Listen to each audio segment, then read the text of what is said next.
everybody in the store that knew him, including people that had just started working there, were in tears.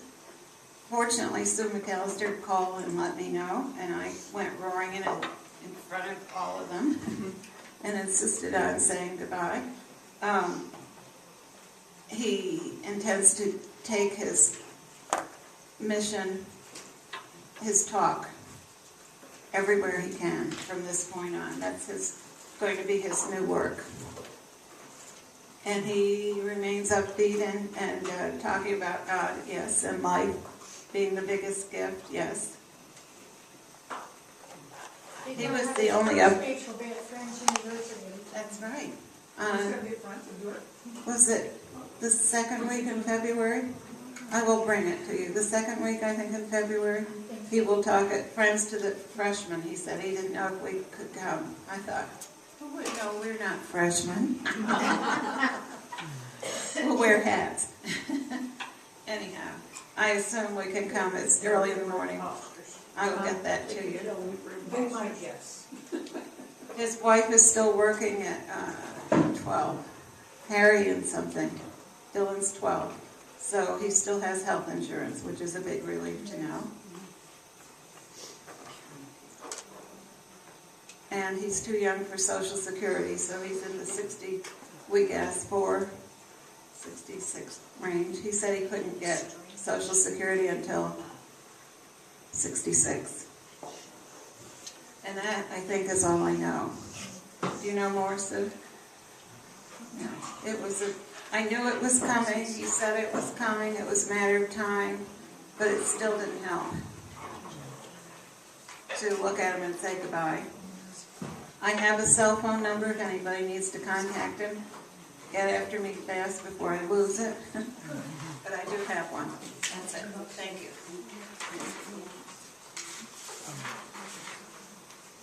You almost have to get rude to get the mic around here. Sorry, it's early in the morning. Evidently somebody knew that I was getting ready to head out of town because they caught me at the last minute to say, would you? And so they asked me if I would come and give you kind of a story about what we did in 2013. We're going to talk about a lot of things. Some of the questions that people wanted answered was, where did you spend our money? And so I'm going to show you where I spent your money. I've got a bunch of pictures. We're going to have to travel pretty fast because we've chewed up a half hour of it already. And so we're going to move right along. But the pictures are going to tell you that story. We had fewer teams this year because of health issues. Old age is catching up with us, and several people are not able to go with us anymore who used to be able to be out on these teams. And so, obviously, I'm constantly recruiting from younger, able, and so on, and willing, certainly, to see if we can't backfill some of these spots that are going vacant because of old age and health situations. Talking a little bit about the money that this Sunday school class has done for us, it's amazing what this class has done once that happened to get kicked in by a trustee soul who says, I'm going to give so much, and then ask the class to match it. In 2012, this couple gave $4,000 and you matched it. In 2013, this couple gave $3,000 and you matched it. So quick arithmetic would say something like that's $14,000 that got into the kitty. Then this coming year, this same couple is saying, well, it worked so well the 2 years before, we're just going to do $5,000 in 2014. And that's already been matched up to almost, well, 1,200 of that 5,000 has already come in for matching and so on. And so that's going to make a difference. And so my plan is to show you a bunch of pictures that will give you an idea of where and how much of that went certain places, okay?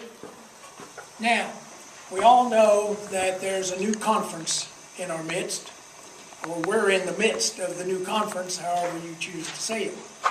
And that's giving myself new opportunities because there's a lot of changes going on, but what I'm being told is that Kansas West has the only one of these ministries like it in any of the 3 conferences.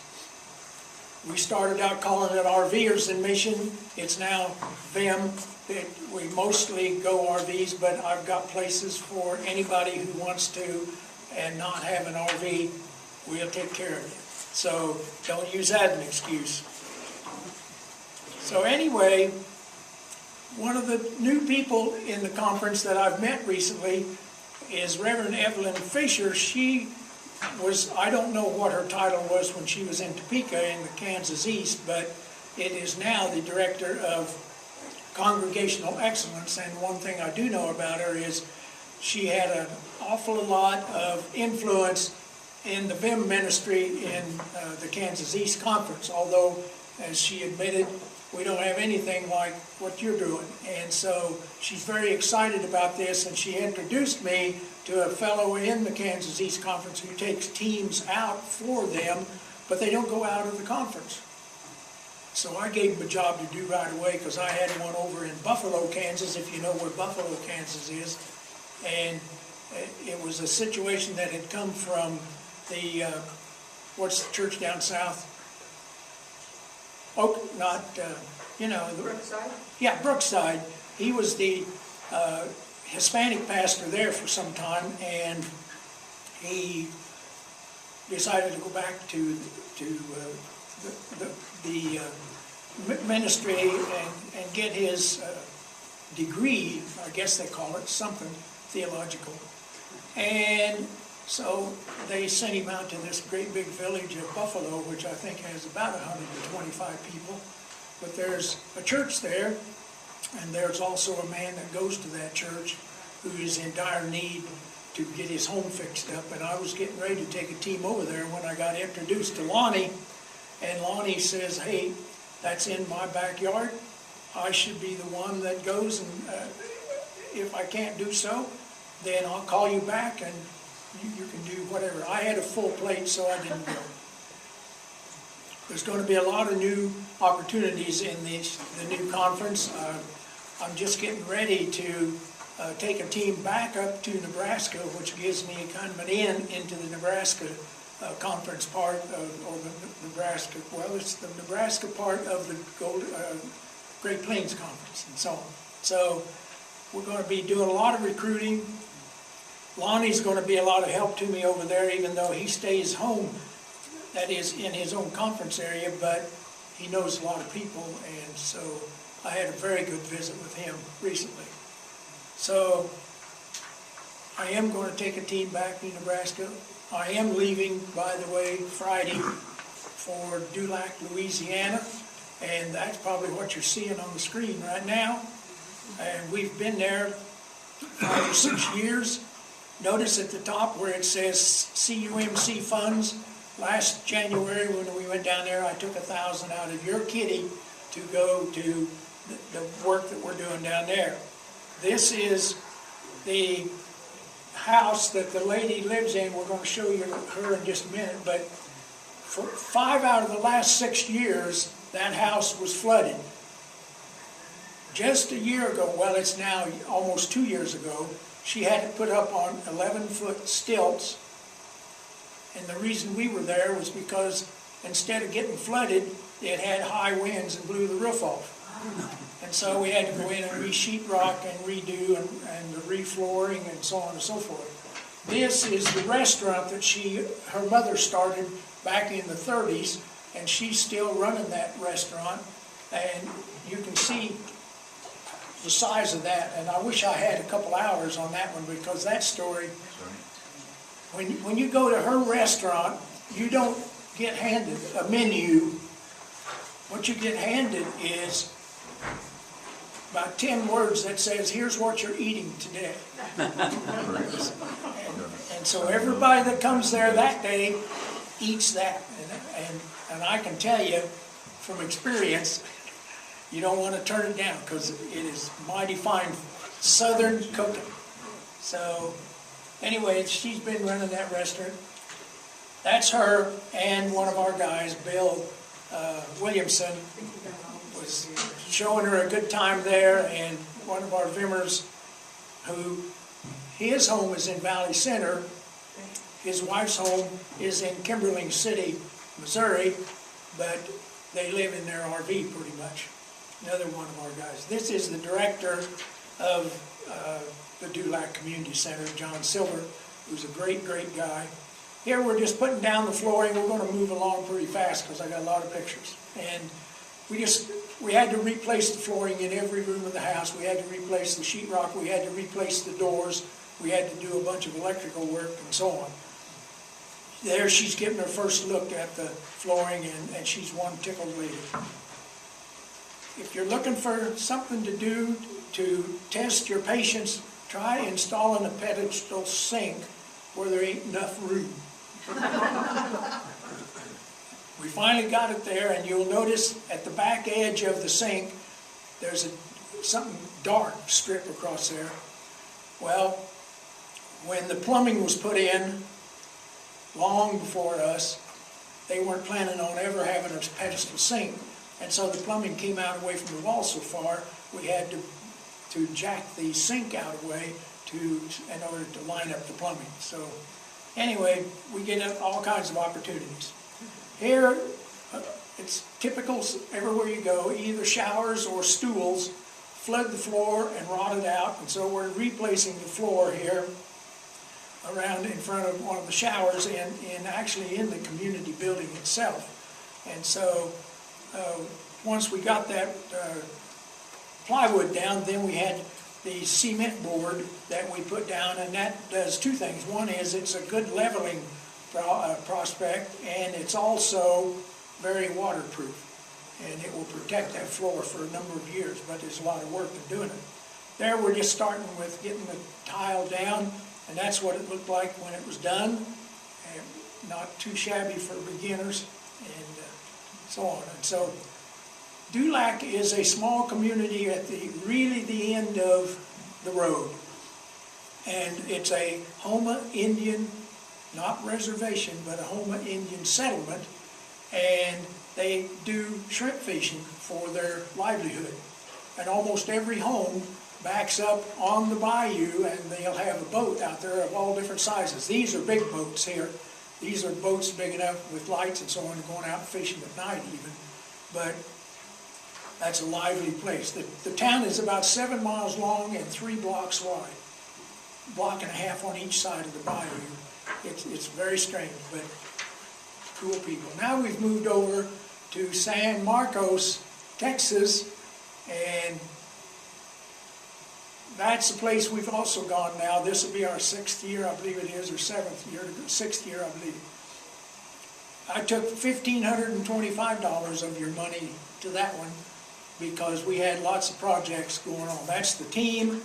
Some of you know some of those and so on. But now, this was our first evening there, and we were having a real strategic planning session. Ho, ho, ho.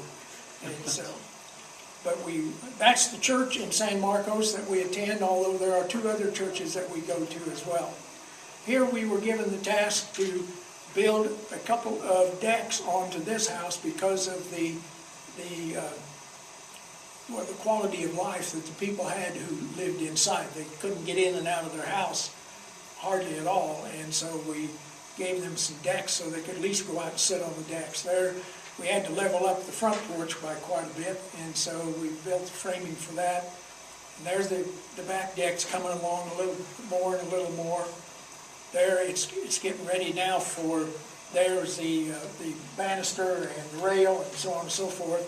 If you'll notice the pickets over there, we do a lot of those, and I just yesterday made you won't believe this, but I took 9 yards of elastic and made a jig so that the next time we have one of these projects to do, I just stretch the elastic out along there, and it tells me right where to put the pickets. It's going to be so cool. Can't wait to show the guys how smart I am. There's the front deck now after it was almost finished. It's not quite, there's one little bit left, but notice the blue paint. And this just happened to be a picture of the starting of the painting, and the ladies always get in on the painting. But now I've recruited a guy from this church, Dave Blakemore, who is about 6'5" and loves to paint, and he's about 20 years young, maybe 30 years, no, not 30, but at least 20 years younger than all of us.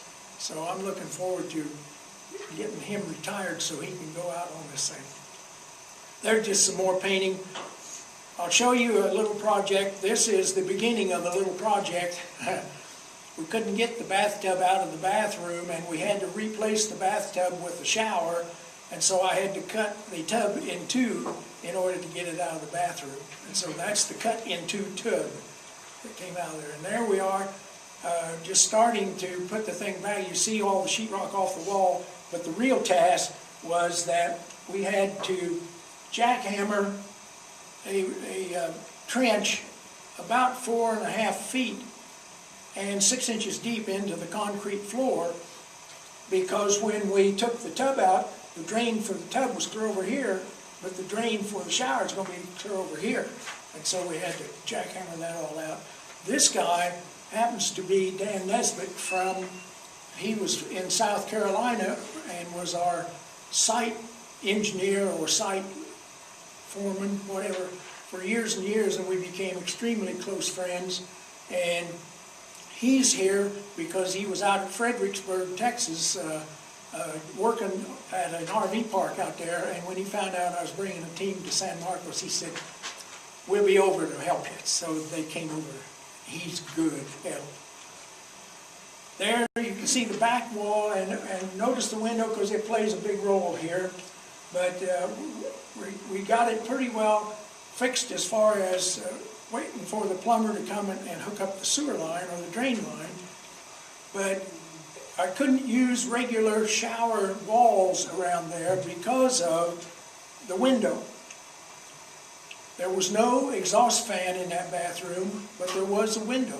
There had to be one of those, and the window came right there in the wall of the shower. So I had to use a different kind of surround. I used some what they call FRP, which is a fiber plastic type stuff.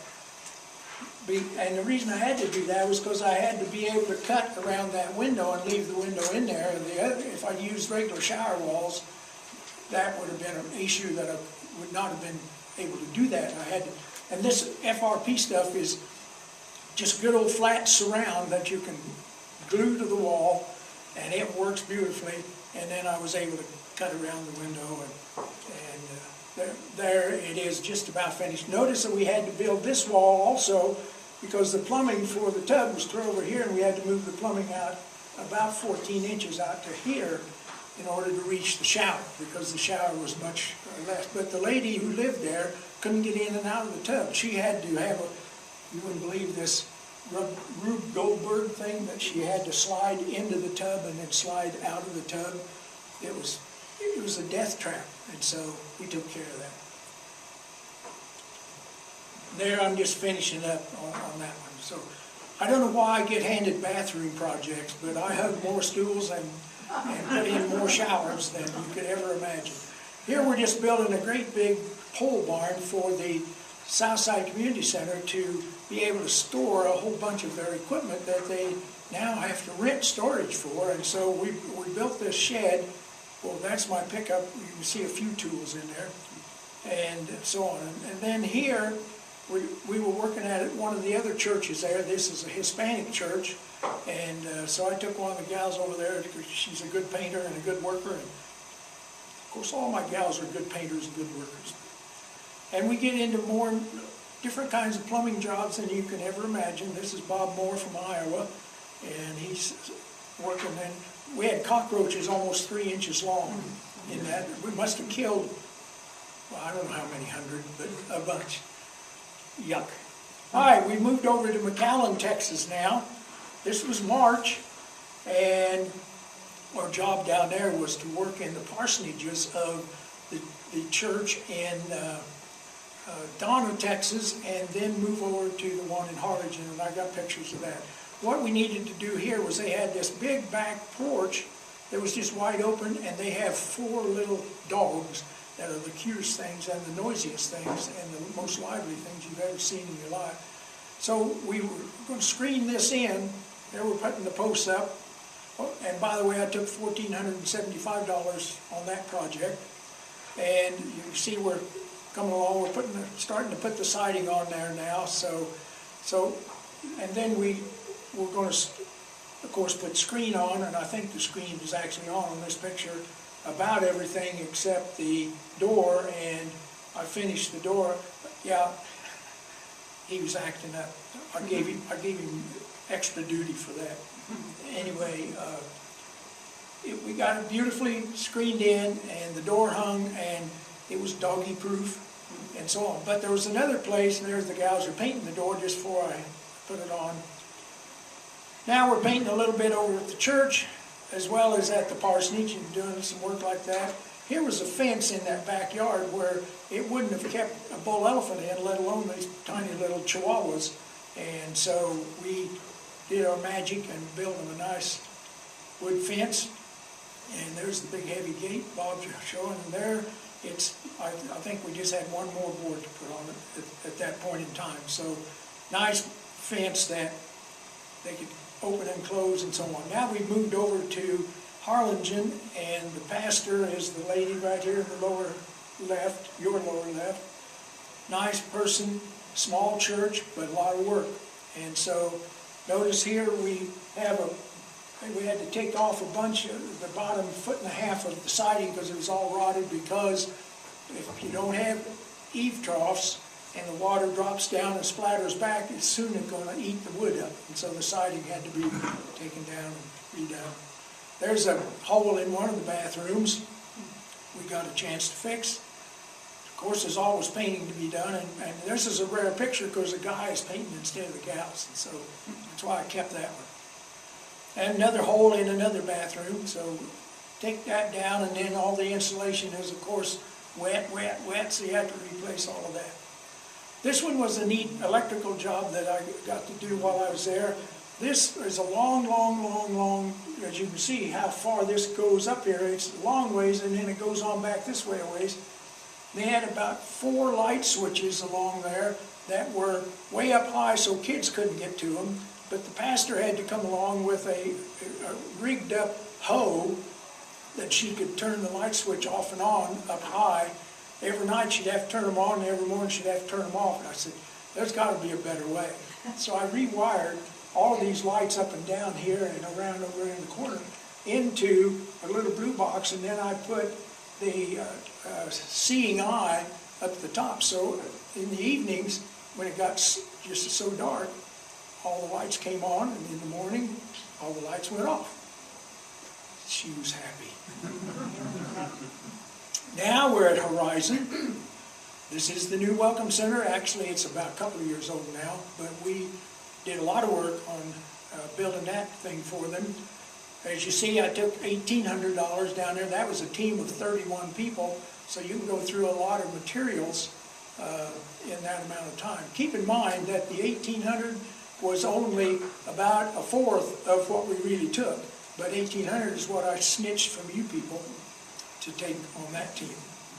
So a lot of work there. There's the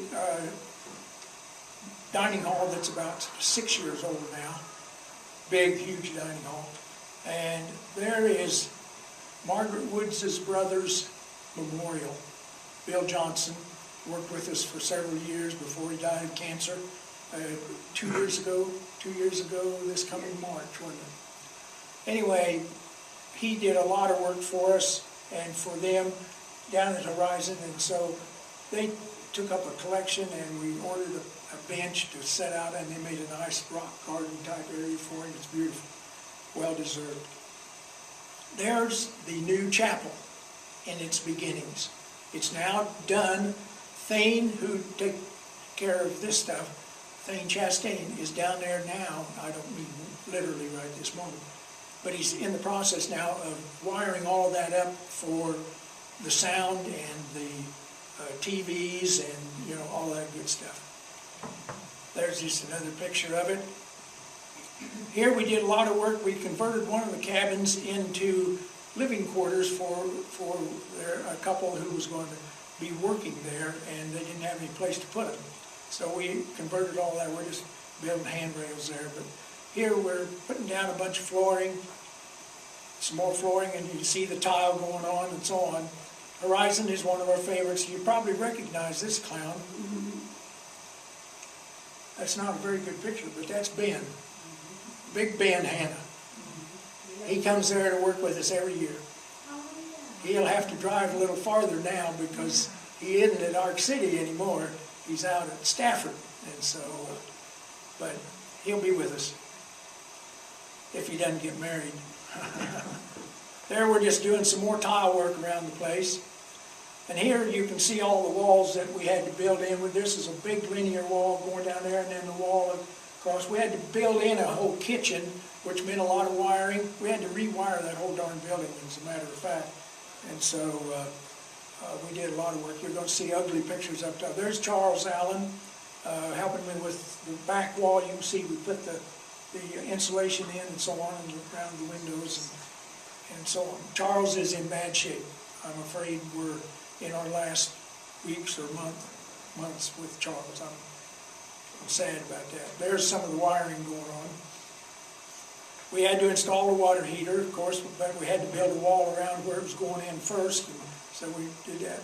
This just shows you kind of the crummy work you get into when you get up in the attics of some of these buildings with all the insulation. We had to dig all that up to get the wiring in, and had to put it all back in. And so that's crummy work, frankly, but you got to do it. There's just the gift shop that we do a lot of helping out with that. Now we've moved over to Christian Hills Camp. Probably you've never heard of it. It is not Methodist. We don't restrict ourselves just to Methodists. I took $1,125 of your money on that one, and what we were doing was, this is a hunter's cabin, and it's a dual cabin. There's a cabin right in here, and then there's a door right here that goes into the backside. Both of them are very small, but both of them were darn cold or darn hot, depending on which time of the year it was. And so we went in and built, well, that's the team that was there. We went in and lined all the walls and insulated all the walls, and then I went in. For windows, all it had was a storm window on the outside of these walls. Well, the walls were about 8 inches, well, not quite, about 6.5 or 7 inches thick.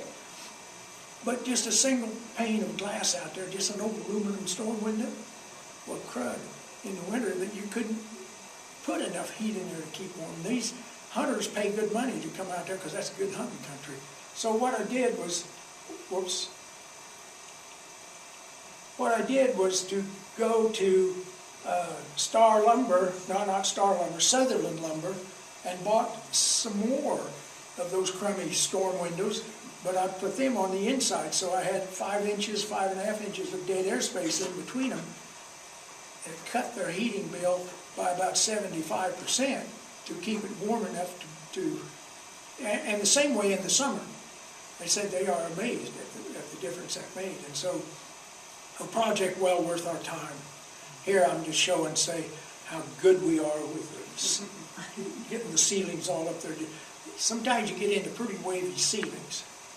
There's Jerry Rose's dad, Russell Rose. He's putting one of the sheets of plywood up on the wall.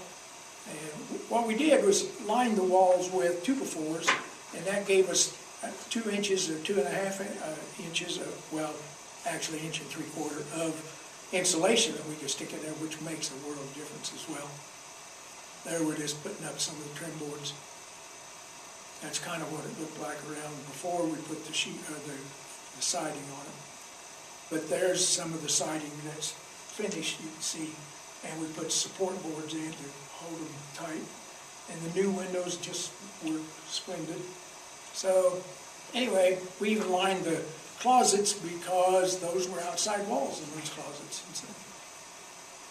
And then we had to make the doors fit. Of course, you got to make the doors fit.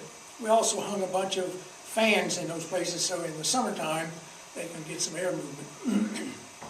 And the ladies did their thing with the sewing machines. We have wonderful seamstresses on our teams. Carol Rose is one of the best we've got, and this lady from Pratt, Linda Buckmuller, is certainly as good. And so, and as you can see, I took $1,125 there, and they're just doing some more work on that. There's the world's largest ironing board. I know they were just doing that for fun, that is, but there's a bunch of work they turned out, and a whole bunch of different kinds of curtains. It doesn't show as well there as I wish it did, but a whole bunch of curtains around to keep out the sunlight and so on. Now we moved clear out to Buckhorn, which is out west of Fort Collins, Colorado, and this is a Methodist church camp, and we took $2,250. If you remember me saying the last time we talked, we didn't get to go there in 2012 because they were in the middle of that fire. And they lost 13 buildings on the church campus, on the camp campus, and over 2,000 trees. You're going to see a bunch of those trees. Those are the two guys that run the place. Good guys to work with and work for. That's the team that was there. There were devotions is our day starter. Every morning someone does devotions. There you'll get to see a little of the burn. There's a little more of the burn. And there's some of the stacks, so on. And that's a big helper right there, by the way. Russell learned to run that baby, and he also learned to run that one quite well while we were there. But that was a situation where they were strapped for funds. We knew what we were going to do. This is one of the chip piles. We had a big chipper there, and when we got there, the chipper was in town, and we didn't know whether we were going to have any way of using the chipper or not. And then a little birdie told me that the reason the chipper was in town, it had been taken to town to get fixed, but they didn't have money to get it out. So that's part of where your $2,250 went, is to bail out that chipper so we can make more piles like this. There's Russell running the thing to stack all these up and get them lined up so they could be run through the chipper. Oh gosh, how much time do I have? Have you ever taken a faucet off of, or a valve off of a water pipe and had it gush out on you at 8 million pounds per square inch? Well, this one was plugged, and we couldn't figure it out. We thought we had shut off, and we had shut off the hot water, and this was, quote unquote, the hot water line going to the sink, and so we were reaching in there to ease that off of there so that we could find out why we couldn't get any water through it. Well, it turned out it was not the hot water line. We had shut it off at the hot water tank. This was cold water, and it shot out almost 20 feet into that room. And guess what? The first thing out of that pipe was one great big mouse. What we were soon to find out was that when they were closing the pipes down for the winter, they'd go to the low spot and open the thing down and let it drain. They didn't put the cap back on. And mice, we found 2 situations like that where the mice had gotten up in there, and then they just flew down to the valve. And that mouse just, well, Bob Moore was actually, this was before it happened. I was out running around trying to find the water shut off after this happened, but we flooded that place. This was the innocent part of that thing. This, right down here, no, it was right here. This is the one we took off, and that shot out. I'm telling you, it took a long time to clean up that mess. Oh yeah, we had a lot of work to do on the deck too. When they built the deck, they didn't get the proper support under the parts of the joints of the deck, and so we had to go take the boards off, get down around there, and block those up. That was a nasty job. But it was well worth it. Here's the job that I can say I'm proud of right now. I checked with them about a month ago. They said the new doors are working great. These wooden doors on here weighed 1,000 pounds, it seemed like, and we had to tear that all out of there and then go back with the nice lightweight white doors. But you can't imagine how much trim you got to do around those doors in order to keep the snow out and stuff like that. And so once you get them hung, then you're just getting started, because you got to put trim around the bottom, trim around between them, trim around the top, both inside and out. It was something, and then they both had crash bars that we had to adjust and get on there and get them right. But they tell me it's working, so there's our entertainment every morning. So. Now we've moved down to Horn Creek, which is by Westcliff. If you know where Westcliff is, it's southwest of Pueblo. And we've gone there about 7 years or so, 6 years I guess there. There's Carol Rose doing some more curtains. We get into more curtains. $2,100 for Westcliff. That's another big team and a huge project. And so they're doing curtains. This one was the one where we had to build a frame with this being the facing and slide it up under the roof, because the the rafters weren't long enough. Rather, they were rotted off, and so we replaced and built that. It was tricky. That was a trick to build that and get that up under there. These are good guys working on that one. And there's Russell again. We were trying to put a bunch of stuff on the walls. This church camp is large enough that they have their own sawmill, believe it or not. And now they've got lots of trees too. So that was a wall that they were calling me on to say, okay, what do you want me to do here, here, and here? And so I won't go into all that, but it worked out. There's some of the lumber that they make at the sawmill. I'll show you another picture there. There's a stack of it. They cut these off and then they bring them inside here to dry, and they stack them up on end that way so that they don't bow and buckle near as bad. And so that's the lumber we were using. They actually cut it themselves. There's some of it going on the wall right there. Siding nailers come in handy in these things.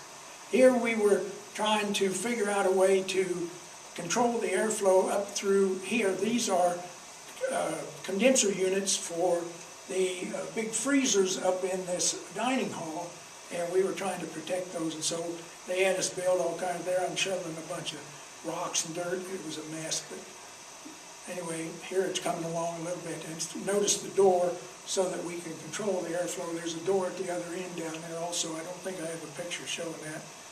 But anyway, there we are building one of the doorways and the doors. And there it is when it's pretty well finished, so we can control what it does. Because in the winter, snow blows in there and literally covers all those, and then the condensers won't work because it can't get any airflow. In the summer, it's so darn hot that then you want to be able to let air flow freely and so on. So in the winter, about now, I bet you all of those doors are shut right now. Here's a couple of great ladies doing some painting. Well, that's what they're supposed to be doing. There is a paintbrush in her hand, you can see. But they laughed a lot. They're great workers. She's from Garden City, and she is from Iowa, Bob Moore's town. Tell me. Bob Moore I'll think of it. I know I will. There we're doing some work on some decks. Here we got into a project where we had to come in and raise the roof. You've heard about people raising the roof, right? But we had to raise the center of this roof almost 5 inches and about almost 3 inches out towards the end. And then that had to happen by putting a whole bunch of 4x4s down there vertically, clear on down another layer. Those were 16-foot 4x4s that went in there to hold that up on the porch. And there we're just doing some more of it.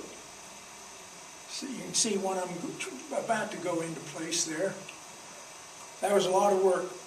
Oh yes, we do get to play, but darn little. They had never heard of pickleball. I think I may have been the only one. Griswold, Iowa, right? Bob Moore, Griswold, Iowa. That's back to this. Anyway, pickleball is a kind of shall I say, cut down tennis. But it's a heck of a game. So they had a good time. Now we're out at Lakeside. I took $1,100 of your dollars out to Lakeside, and we got a lot of work to do there. There's just some of the rigs parked around. Here is an area where we built a gaga pit. Have you ever seen a gaga pit, right?